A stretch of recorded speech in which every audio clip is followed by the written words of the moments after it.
नमस्कार, मनी गुरु देख रहे हैं आप और आपके साथ मैं हूं स्मिता रशाल। नवंबर से दिसंबर के बीच में 46 लाख शादियां होने वाली हैं। अब सवाल यह है कि क्या नए कपल्स फाइनेंशियल कुंडली अपना मिला रहे हैं। शादी के बाद सबसे बड़ा सवाल यह होता है कि जॉइंट अकाउंट या अलग अलग अकाउंट क्या होना चाहिए।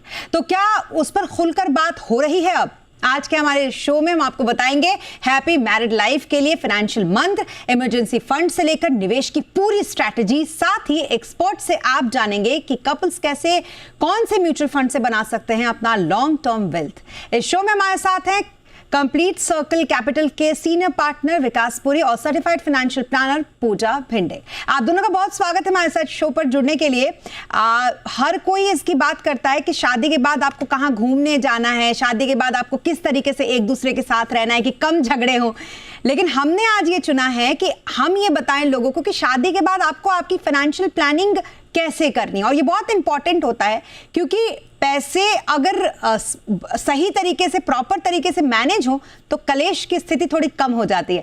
विकास जी, अगर मैं सही कह रही हूं तो ये बताइएगा कि शादी के बीच इस जो बाहर हमने बताया कि 46 लाख शादियां होने वाली हैं ये एक महीने के अंदर अंदर, ऐसे में इन नए लोगों को जो अब शादी करके नए कपल्स होने वाले हैं उनके लिए किस तरीके से हम फाइनेंशियल बातें कर सकते हैं कि उन्हें समझ में आए कि एक दूसरे से क्या बात करनी है। धन्यवाद स्मिता जी अपने शो में बुलाने के लिए। और हेलो पूजा जी। देखिए स्मिता, आपने खुद ही ये बताया कि 46 लाख शादियां इतने छोटे टाइम में हो रही हैं। और एक कहावत है या एक सेइंग है कि prevention is better than cure. तो अब क्या होता है स्मिता, जो पुराना समय था जब जॉइंट फैमिली कल्चर होता था, बड़े लोग डिसीजन ले लेते थे और छोटे जो घर के मेंबर्स होते थे उनके ऊपर इतनी जिम्मेदारियां भी नहीं होती थी, ये कहने के एक तरीके से हम बोलें। क्योंकि अब न्यूक्लियर फैमिलीज आ गई हैं, लोग बड़े शहरों में कपल्स रहने लग गए हैं शादी के बाद। तो बहुत सारी रिस्पॉन्सिबिलिटीज जो है वो सिर्फ उस कपल के ऊपर आ जाती है। वो घर की जो भी डिसीजन होंगे वो उन्हीं को लेने हैं। और ये ऐसा देखा जाए तो कोई छोटा नंबर नहीं है, ये नंबर बढ़ते जा रहा है। अब ऐसे केस में आपने एक बहुत सही जो पॉइंट उठाया कि हम शादी से पहले ही, जिसको हम बोलते हैं कि prevention is better than cure, और वो क्योर हम इसकी बात कर रहे हैं कि बाद में जो दाम्पत्य जीवन है उसमें कोई बहुत तकलीफें ना आए। और स्पेशली जो आप डिफरेंस इन आइडियोलॉजी है, डिफरेंसेस इन जो थिंकिंग है, उसकी वजह से फिर प्रॉब्लम्स हो और वो एक ऐसे लेवल पे चला जाए जहां पे शादी की सक्सेस को लेके क्वेश्चन मार्क हो जाए। आप देखें बहुत सारे केसेस में जो है उसका एंड भी इतना अच्छा नहीं होता। तो इन सब चीजों को रोकने के लिए, इनसे बचने के लिए कुछ ऐसी चीजें हैं जो शादी से पहले मुझे लगता है कि जो न्यूली मैरिड कपल होने वाले हैं उनको ये चीजों का ध्यान रखना चाहिए कि रेड फ्लैग्स और ग्रीन फ्लैग्स जो है उसके बारे में डिस्कस की जाए कि शादी को लेके कौन कौन सी ऐसी चीजें हैं जिससे रेड फ्लैग आ सकता है या कोई दिक्कतें आ सकती हैं, या कौन से ग्रीन फ्लैग्स हैं। ग्रीन फ्लैग्स ये हो गए कि कौन सी अच्छी बातें हैं जो शादी को सक्सेसफुल बनाने में बहुत सारी हेल्प करेंगी। तो ऐसी कुछ चीजें होती हैं, जैसे मान लीजिए आप जो एक लड़के और लड़की को ये जानना बहुत जरूरी है कि उनका थॉट प्रोसेस खर्चों को लेके किस हिसाब से है, उनकी लाइबिलिटीज किस हिसाब से हैं, कि वो अभी जब शादी के करके जब आएंगे तो क्या वो लाइबिलिटीज हैं जो कैरी करके आ रहे हैं, चाहे वो किसी स्टडी लोन को, एजुकेशन लोन को लेके हो, या पर्सनल लोन को लेके हो, या कोई हाउसिंग लोन को लेके हो। तो वो क्या जिम्मेदारियां हैं जो लड़की के ऊपर ऑलरेडी चल रही हैं या लड़के के ऊपर ऑलरेडी चल रही हैं, उनका डिस्कशन करना बहुत जरूरी है। एक दूसरे के जो काम को है उसको समझना बहुत जरूरी है कि हमारी रूटीन्स किस तरह से होंगी, मेरा काम की जो मेरे वर्किंग आवर्स हैं वो कैसे हैं, आपके किस तरीके से हैं, उसका हमें किस तरीके से जो है वो संतुलन बनाना पड़ेगा। और इसके अलावा उनको हम समझना भी पड़ेगा कि हम किस तरीके से अपने फाइनेंशियल जो एस्पेक्ट्स हैं उसको आगे लेके चलें। बिल्कुल। और विकास, आपसे एक एक करके ये तमाम जितने भी आपने यहाँ पर बातें कही हैं उसको एक एक करके समझेंगे भी, क्योंकि एक एक करके आराम आराम से हम इनको बताएंगे स्टेप बाय स्टेप कि इनको कैसे आगे बढ़ना है। बहुत अच्छा आज संयोग ये है कि हमारे पास आज दोनों ही परसेप्शंस मिलेंगे। पता चलता हम ये शो कर रहे हैं और हमारे दर्शक कहेंगे कि आपके जो गेस्ट हैं वो तो मेल पॉइंट ऑफ व्यू से सारी बातें कर रहे हैं, या फिर फीमेल कहेंगे कि सारी जो बातें हैं वो फीमेल पॉइंट ऑफ व्यू से हो रही हैं। तो आज मेल और फीमेल दोनों ही पॉइंट ऑफ व्यू से हमारे शो में ये बातें होंगी। ये एक बहुत अच्छा आज का संयोग कह लीजिए है। तो पूजा, आप बताइए जरा कि शादी से पहले फाइनेंस को लेकर किस तरीके की बातें एक दूसरे से करनी चाहिए। First of all, thank you so much, Smita, and hello, Vikas ji. And जो लोग सुन रहे हैं जिनकी अभी शादियां होने वाली हैं उनके लिए हैप्पी मैरिड लाइफ। एंड बहुत रेलेवेंट टॉपिक है स्मिता मेरे हिसाब से, जो हम कहते हैं ना, before saying I do let's discuss finance. And ये ऐसी चीज है ना, जो हम कंपैटिबिलिटी की बात करते हैं ना स्मिता, कि जब हम डिसाइड करते हैं किसी इंसान के साथ पूरी जिंदगी बिताने का, तब हम काफी चीजें डिस्कस करते हैं।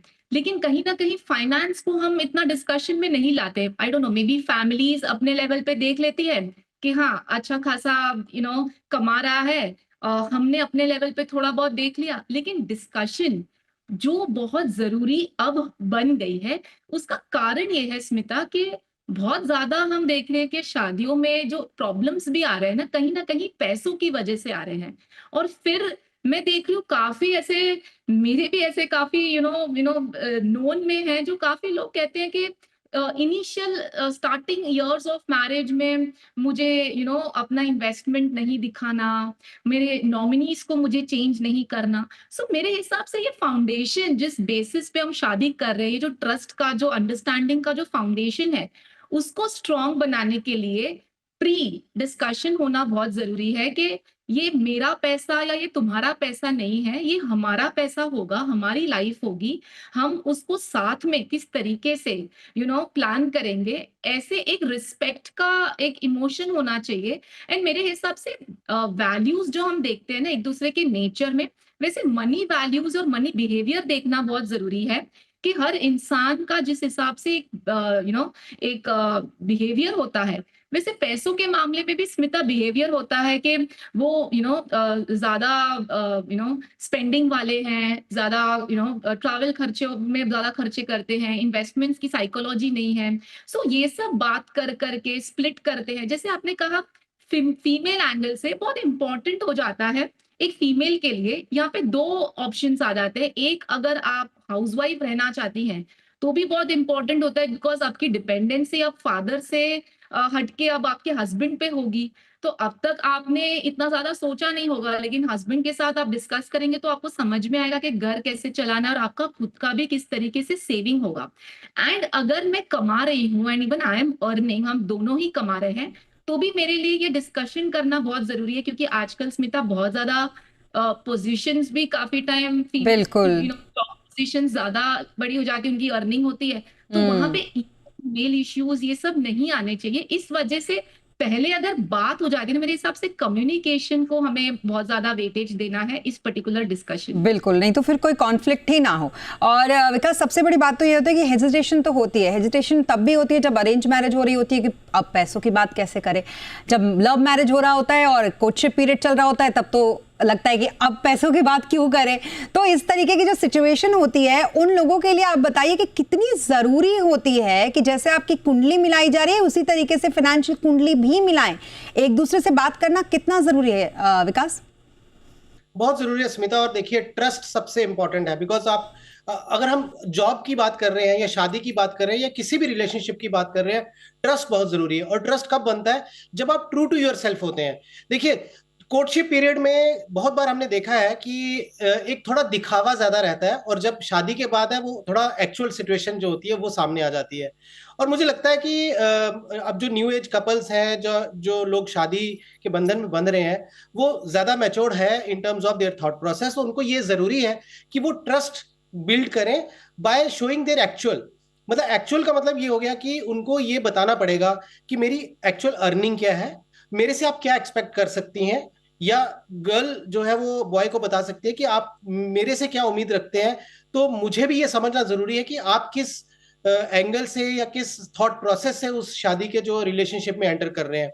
तो पहला जरूरी ये है कि एक दूसरे को एक ट्रू नेचर में बताना जरूरी है कि फाइनेंशियली, अगर क्योंकि आज फाइनेंशियल कुंडली की बात कर रहे हैं, तो उसमें ये जानना बहुत जरूरी है कि दोनों जो होने वाले दंपति हैं, इनको फाइनेंशियली एक दूसरे से क्या एक्सपेक्टेशन है। एक दूसरे का रिस्पेक्ट भी करना जरूरी है। जैसा पूजा ने बोला कि किसी की अर्निंग जो हो सकती है ज्यादा हो, किसी की अर्निंग कम हो, तो उस चीज को रिस्पेक्ट करना भी बहुत जरूरी है। तो फाइनेंशियल कुंडली मिलाना बहुत जरूरी है। फिर लायबिलिटीज को भी देखना बहुत जरूरी है कि क्या लायबिलिटीज है।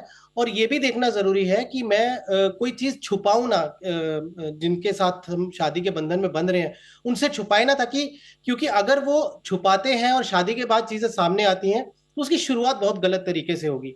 तो ये मुझे लगता है कुछ चंद ऐसी चीजें हैं जिस तरीके से जो होने वाले हस्बैंड और वाइफ है उनको अपनी फाइनेंशियल इंफॉर्मेशन शेयर करना जरूरी है, और उसमें खुल के एक दूसरे की रिस्पेक्ट भी करनी चाहिए। जैसे पूजा ने बोला कि नॉमिनेशन को लेके, या कई बार बहुत सारी छोटी छोटी चीजें होती हैं। देखिए स्मिता, कि शादी के बाद मैं सरनेम नहीं चेंज करना चाहती हूँ, और फिर सर नेम चेंज करना हो तो फिर बैंक अकाउंट सारे चेंज होंगे, बैंक अकाउंट चेंज होंगे तो क्या मेरे को ज्वाइंट होल्डिंग उसमें हस्बैंड की चाहिए कि नहीं चाहिए। तो मुझे लगता है ये है बड़ी छोटी चीजें हैं, अगर आप उसको सोचने पे आ जाए तो बहुत बड़ी दिखती हैं, बट अगर वो बड़े सटल वे में एक दूसरे के साथ डिस्कस की जाए तो मुझे लगता है एक सौहार्द के साथ रिलेशनशिप शुरू होगा।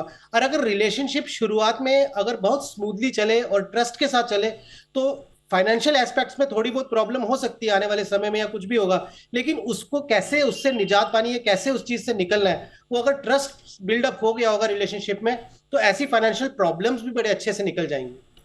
बिल्कुल। अब एक बहुत फेमस टर्म है ग्रीन फ्लैग और रेड फ्लैग का, पूजा। अब मैं आपसे यहाँ पर समझना चाहूंगी कि अगर किसी को शादी के पॉइंट ऑफ व्यू से, फाइनेंशियली इसमें एक इस चीज को तो जोड़ना पड़ेगा, इस पॉइंट ऑफ व्यू से अगर किसी को ग्रीन फ्लैग डिक्लेयर करना है तो उसमें कौन कौन सी खूबियां होनी चाहिए, और सबसे बड़ी बात ये हो जाती है कि पहचानेंगे कैसे कि ये ग्रीन फ्लैग है। Thank you so much Smita. और आई थिंक आज मैं ग्रीन भी पहन रही हूँ, सो वो ग्रीन फ्लैग हाईलाइट हो जाएगा। But jokes apart, normally Smita कुछ बातें ना, आई थिंक हमें सब कुछ पूछा भी नहीं जाता। मेरे हिसाब से थोड़ा बहुत ना ऑब्जर्वेशन करना भी बहुत जरूरी है, एंड आई एम श्योर हर इंसान करता ही है शादी करने से पहले। भले ही हम बोलते हैं ना हम पागल थे प्यार में, या पता नहीं हमको क्या हाँ हमने बोल दिया, बट सब लोग अपनी एक चेकलिस्ट लेके चलते हैं एंड सब लोग ऑब्जर्वेशन रखते हैं। बस ये क्या ऑब्जर्वेशन है उसको हम सिर्फ थोड़े पॉइंटर्स में डाल दें। सबसे पहले तो हम देखते हैं कि एजुकेशन किस लेवल का है। अगर एजुकेटेड है तो भले ही आज जॉब समझो फॉर सम टाइम, अगर जॉब नहीं भी है, वी नो कि बिकॉज ऑफ एजुकेशन उन्हें अभी नहीं तो 3 महीने 6 महीने बाद दूसरी जॉब लग जाएगी। तो एक स्टेबिलिटी का एक भरोसा मिल जाता है अगर एजुकेशन आपका सॉर्टेड है। फिर हम कहते हैं कि कितने साल का एक्सपीरियंस है, कितने टाइम से है, अगर आप जॉब कर रहे हैं या बिजनेस कर रहे हैं। ये भी एक बहुत इंपॉर्टेंट डिस्कशन हो जाता है, क्योंकि बिजनेस में काफी टाइम ये भी होता है कि जॉइंट फैमिली बिजनेस होता है, तो 2 भाई हैं या घर में और भी लोग हैं, तो किस तरीके से आपका इन्वॉल्वमेंट है और आप कैसे आपके सैलरी लेते हैं, ये सब बातें मैं समझती हूँ। कोर्टशिप पीरियड में सब कुछ डिटेलिंग में, जैसे विकास जी ने भी कहा कि तब शायद ना सब लोग इम्प्रेस करने के मोड पे होते हैं, when they are actually getting married उसके बाद धीरे धीरे धीरे हमें वो बिहेवियर समझ में आते हैं। लेकिन आपको बात करने से आइडिया लग जाती है, आप फैमिलीज में जाओगे, आप उनके इवेंट्स में जाओगे, आपको समझ में आएगा। फिर आपको कहीं ना कहीं टॉपिक्स भी निकालने बहुत जरूरी है कि टैक्स भरना, क्या लगता है टैक्स भरना चाहिए नहीं भरना चाहिए। फिर थोड़ा इन्वेस्टमेंट्स की बात करनी चाहिए कि स्टॉक मार्केट में निवेश करते हो कि ज्यादातर एफडी गोल्ड वगैरह में, कि क्या मतलब what is the family thought process. तो इस वजह से थोड़ा बहुत मेरे हिसाब से डिस्कशन में वो ग्रीन फ्लैग है अगर हमें पता चलता है। फिर स्पेंडिंग बिहेवियर बहुत इंपॉर्टेंट है स्मिता। इन्वेस्टमेंट और सेविंग बिहेवियर समझ लिया, स्पेंडिंग बिहेवियर क्यों, काफी टाइम हम देखते हैं कि बहुत लोगों को है ना एक मेंटालिटी होती है कि भाई वो जरूरत नहीं है फिर भी सिर्फ शो ऑफ के लिए चीजें लेना, ब्रांड कॉन्शियस होते हैं वो। If you are earning well definitely everybody deserves that, but काफी टाइम अगर आपका अर्निंग भी इतना नहीं है लेकिन आप बहुत ज्यादा स्पेंडथ्रिफ्ट है, I am talking this from the female point of view also, काफी फीमेल्स भी बहुत ज्यादा स्पेंडथ्रिफ्ट होती हैं, तो ये भी एक बहुत इंपॉर्टेंट डिस्कशन हो जाता है, या फिर एक ऑब्जर्वेशन हो जाता है ग्रीन फ्लैग और रेड फ्लैग के बीच में कि स्पेंडिंग हैबिट क्या है। एंड जैसे विकास जी ने कहा लोन्स और लायबिलिटीज की, तो वो भी समझ में आ रहा है, बहुत ज्यादा क्रेडिट कार्ड स्वाइप कर रहे हैं, कुछ होम लोन वगैरह है तो ठीक है, फिर रेंटल पे रह रहे हैं लेकिन घर बहुत ज्यादा शिफ्ट हो रहा है तो स्टेबिलिटी नहीं है। मेरे हिसाब से स्मिता शादी ना एक कमिटमेंट है, और कमिटमेंट किस चीज का है, अश्योरेंस का, और अश्योरेंस में हमें स्टेबिलिटी भी चाहिए, हमें सेफ्टी सिक्योरिटी भी चाहिए, हमें फ्यूचर भी चाहिए। तो स्टेबिलिटी एक प्रॉपर जॉब या बिजनेस स्टेबिलिटी होगी, क्योंकि काफी टाइम वो खुद ही उनको नहीं पता होता है कि मुझे क्या करना है, एम आई सेटिस्फाइड। और सिक्योरिटी सेफ्टी आपको इंश्योरेंस का कितना आप रखना चाहते हो आपकी लाइफ में, मेडिकल इंश्योरेंस है या लाइफ, एंड फ्यूचर जो हम इन्वेस्टमेंट्स की बात करते हैं। तो आई थिंक ये सारा का सारा एक मिश्रण जो है वो आपको ऑब्जर्वेशन और कम्युनिकेशन, ये 2 चीज से मिल जाएगा मेरे हिसाब से। बिल्कुल सही पॉइंट्स आपने यहाँ पर रखे हैं पूजा, और मुझे लगता है यही करना भी चाहिए लोगों को, क्योंकि ऑब्जर्वेशन बहुत ज़्यादा ज़रूरी होता है। भले ही आप कोर्टशिप पीरियड में क्यों ना हो, भले ही हर चीज़ें आपको बहुत अच्छी क्यों ना लग रही हो, लेकिन फिर भी फ्यूचर का सवाल होता है और फ्यूचरिस्टिक गोल्स हमेशा ध्यान में होने चाहिए। यहाँ पर रुकेंगे एक छोटे से ब्रेक के लिए। ब्रेक के बाद आपको बताएंगे कि कैसे पहचाने रेड फ्लैग भी, और साथ ही आपको ये भी बताएंगे कि कैसे एक पावर कपल कर सकते हैं अपने लिए फ्यूचर गोल की तैयारी। रुकेंगे एक छोटे से ब्रेक के लिए।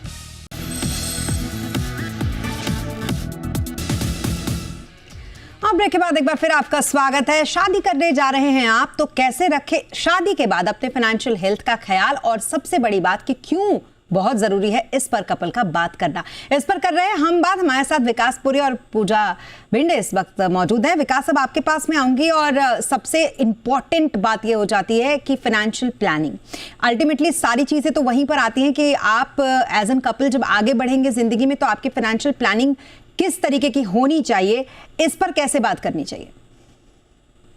देखिए स्मिता, फैमिली जो अपना फाइनेंशियल प्लानिंग की अगर हम बात करते हैं, तो न्यूली वेड कपल जो होंगे, और क्योंकि मैंने शुरुआत में ये बोला कि अगर जॉइंट फैमिली जो कल्चर था पहले, वहां पे बहुत सारी लाइबिलिटीज जो होती वो न्यूली वेड कपल के ऊपर नहीं आती थी, जैसे घर को लेके हो गया, गाड़ी को लेके हो गया, क्योंकि एक इकोसिस्टम घर में बना होता है और उसी इकोसिस्टम में वो थोड़ा सा अपने आप को एडजस्ट करते थे।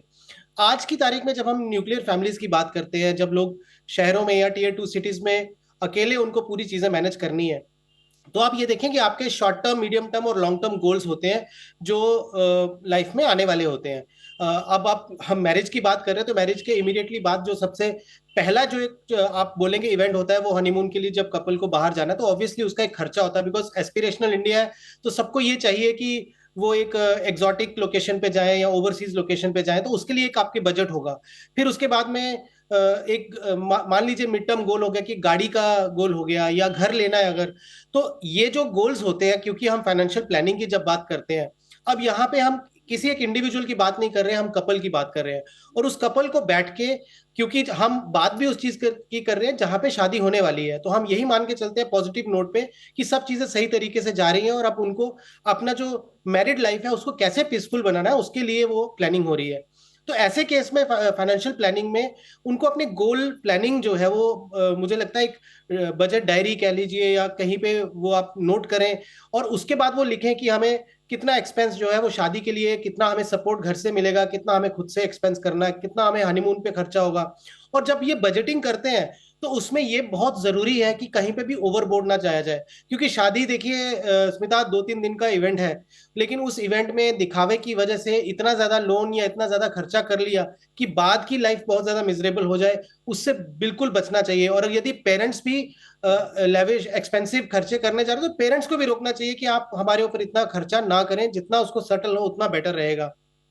उसके बाद की, क्योंकि जो इवेंट है वो बेटर है कि पैसा अपने ऊपर खर्चा किया जाए बेटर लोकेशन में जाके, या मान लीजिए अगर गाड़ी लेनी है, अगर दोनों दंपति में एक डिसाइड कर लेता है कि मैं कार का लोन ले लूंगा और मैं इसकी सर्विसिंग करूंगा, या और कोई छोटा जैसे फर्नीचर चाहिए घर के लिए, कुछ चाहिए, व्हाइट गुड्स चाहिए, तो उसके लिए आप लोन ले लीजिए और उसकी डेट सर्विसिंग आप लीजिए। तो शेयर्ड रिस्पॉन्सिबिलिटी जो है वो बहुत जरूरी है। मुझे लगता है वो उसकी रेशो कुछ भी हो सकती है, कोई व्यक्ति 70% दे रहा है, दूसरा व्यक्ति 30 दे रहा है, या 40-60 हो रहा है, या 60-40, वो रेशोज कुछ भी हो सकती है।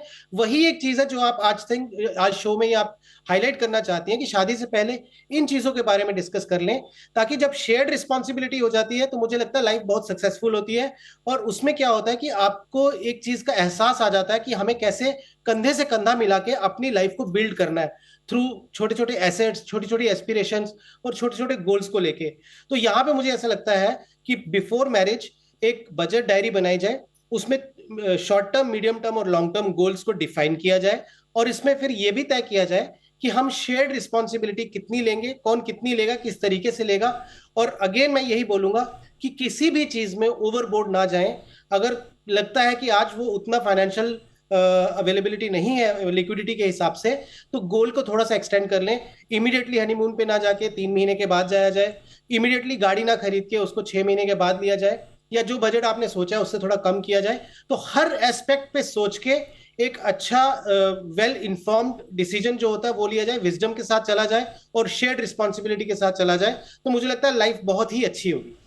बिल्कुल, लेकिन आपने इसमें सबसे इम्पोर्टेंट जो पार्ट कहे विकास, वो ये कि शादी में इतना आउट ऑफ बजट लोग खर्च करते हैं, और ख़ास करके आजकल सोशल मीडिया का जो पेयर प्रेशर है लोगों के ऊपर, हर किसी को ये लगता है कि उनकी जो शादी है वो पूरी फेयरी टेल होनी चाहिए, और उसके लिए अलग अलग जगहों से जितनी जगह की वो फोटो देख के रखते हैं, वो तमाम चीज़ें अपने सेव में कहीं ना कहीं रख के और फिर वैसा ही करने की कोशिश, और इस कोशिश में, इस दिखावे में ना जाने कितने ही पैसे शादियों के नाम पर खर्च हो जाते हैं। वो भी हम कुछ दिनों के बाद डेटा उसका भी आएगा कि 46 लाख शादियों में कई 100 करोड़ रुपए खर्च हुए, वो भी आएगा। बहरहाल हम तो यहाँ बात परिवार की कर रहे हैं कि परिवार शादी के बाद कैसे आराम से और सुकून से अपनी जिंदगी बिताए। तो पूजा, रेड फ्लैग आपने बहुत अच्छे तरीके से, ग्रीन फ्लैग तो बताया, अब जरा बताइए कि शादी अगर करने जा रहे हैं तो फिर कैसे पहचाने कि ये रेड फ्लैग है, इससे बच के रहो, इससे शादी करने से फाइनेंशियल हेल्थ बिगड़ सकती है। देखिए, कहीं ना कहीं स्मिता, मेरे हिसाब से जो ग्रीन फ्लैग्स हमने डिस्कस किए, अगर उन सभी में मैं कन्विंस नहीं हूं तो वो रेड फ्लैग ही है, if you see that way. मेरे हिसाब से जैसे हमने मोटा मोटी ऑलमोस्ट सब कुछ यही बात किया कि भाई आप वैल्यू सिस्टम को समझे, आप लोन्स को समझे, आप स्पेंडिंग को समझे। मेरे हिसाब से ये सब समझ में आ जाएगा, एंड धीरे धीरे कहीं ना कहीं है ना, रेड फ्लैग हाईलाइट नहीं होता है इनिशियल फेज में, क्योंकि you are liking the person, तुमको शादी करने का एक अलग एक माइंडसेट होता है, तो तुम इन सब रेड फ्लैग्स को काफी टाइम इग्नोर भी करते हो। लेकिन यहाँ पे वही मैं एक पॉइंट बताना चाहूंगी कि बहुत ज्यादा प्रैक्टिकल लाइफ में दूसरे लोगों के साथ भी जो हुआ है उसको भी एक बार दिमाग में रखना चाहिए। बहुत ज्यादा इमोशनल डिसीजंस ना लें, थोड़ा प्रैक्टिकलिटी से समझे कि किस तरीके की फैमिली। हमारे बॉलीवुड में काफी मूवीज ऐसी बन चुकी हैं जहाँ पे because of financial instability of both the families, वहां से ही झगड़े शुरू होते हैं। दो तीन बातें मैं कहूंगी स्मिता के रेड फ्लैग के हिसाब से, तो चलो हमने देख लिया कि क्रेडिट स्कोर है या स्पेंडिंग है, वो सब ठीक है।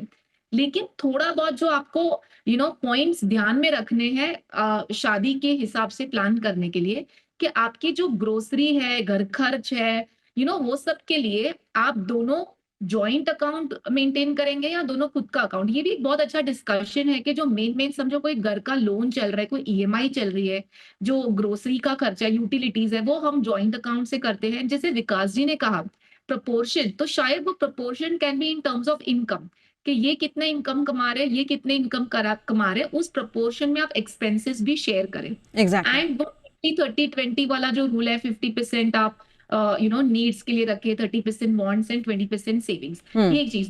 कंटिजेंसी स्मिता, ये क्यों हो जाता है? बीइंग अ फीमेल, काफी टाइम मैं इसको रिलेट इसके लिए कर पा रही हूँ कि काफी टाइम शादी के बाद, even if you are working, काफी फीमेल इन्वेस्टर्स को एक ब्रेक मिल जाता है उनके करियर, मैटरनिटी, बच्चे, तो उस टाइम पे आप नहीं कमा रहे, तो वो कंटिजेंसी का पैसा है, it all the burden goes on that one person. Exactly, तो वो बहुत ही ज्यादा जरूरी हो जाता है। अब हमने इतनी सारी बात कर ली, तो बहुत शॉर्ट में विकास जी ये भी समझा दीजिए कि शादी के बाद कैसे एक बैलेंस्ड इन्वेस्टमेंट करके हम जिंदगी को बड़े अच्छे तरीके से चला सकते हैं। देखिए Smita, first of all transparency बहुत जरूरी है, और ट्रांसपेरेंसी एंड ट्रस्ट जब दोनों में हो गया तो मुझे लगता है बहुत सारी चीजें सॉर्ट आउट हो जाएंगी।